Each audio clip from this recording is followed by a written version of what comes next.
সরকার এবং দলের মধ্যে সমন্বয় থাকবে। সরকার সরকারের মতো চলবে,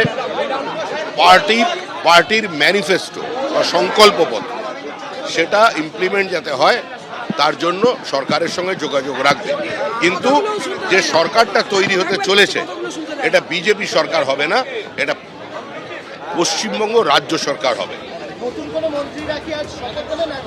না, এই গভর্নমেন্ট আমিত্বে বিশ্বাস করে না, আমরা নীতিতে চলবে এবং রুলস অ্যাক্টস সংবিধান একে প্রায়োরিটি দিয়েই আমরা কাজ করব। আমরা আশা করব এই সরকারের কোনো সিদ্ধান্ত নিয়ে, আপনারা তো বটেই, আমরা বেঁচে থাকা কিছু 2-4-5% যারা সমালোচক, সেই সমালোচকরাও কোনো সমালোচনা করতে পারবেন না, এই রকম সুযোগ এই সরকার দেবে না, ভরসা রাখতে পারবে। এই জন্যই মাননীয় প্রধানমন্ত্রী বলেছেন, বিজেপি পশ্চিমবঙ্গ বলেছে ভয় আউট ভরসা ইন। ভরসাটা আমাদের উপরে রাখুন, আমরা ঠিক পথে চলব।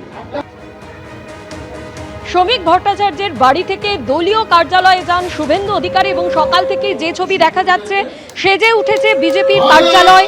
কুলো গাছকৌটো দিয়ে নতুন মুখ্যমন্ত্রীকে বরণ করেন বিজেপি কর্মীরা। সবাই আমাদের মহিলা মোর্চা সবাই একটু দাদাকে গোলাপ ফুল দিয়ে সম্বোধিত করছেন, একটু গামলিকটাও আছে।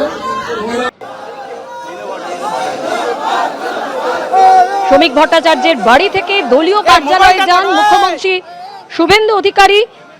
সকাল থেকে সেজে উঠেছে বিজেপি কার্যালয়। অন্যদিকে রাজ্য বিজেপির সভাপতি শ্রমিক ভট্টাচার্য তিনি বলেন, সরকার ও দলের মধ্যে সমন্বয় থাকবে, এটা বিজেপি সরকার নয়, এটা পশ্চিমবঙ্গ রাজ্য সরকার হবে। নবান্নে মন্ত্রিসভার প্রথম বৈঠকের পর একাধিক গুরুত্বপূর্ণ ঘোষণা করলেন মুখ্যমন্ত্রী শুভেন্দু অধিকারী। তার মধ্যে রয়েছে চালু কোনো সামাজিক প্রকল্প বন্ধ নয়, সীমান্তে কাঁটাতারের জন্য বিএসএফকে জমি হস্তান্তর, আজ থেকেই রাজ্যে কার্যকর আয়ুষ্মান ভারত, আজ থেকে রাজ্যে জনগণনার কাজ শুরু, সিআরপিসির বদলে আজ থেকেই কার্যকর বিএনএস। এছাড়াও চাকরির আবেদনের বয়সের ঊর্ধ্বসীমা 5 বছর বাড়ানো হলো, কেন্দ্রীয় প্রশিক্ষণ নিতে পারবেন আইএএস আইপিএসরা।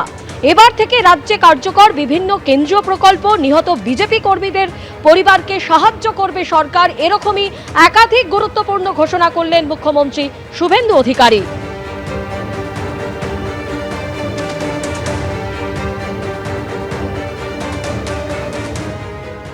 এবিপি আনন্দ, এগিয়ে থাকে, এগিয়ে রাখে।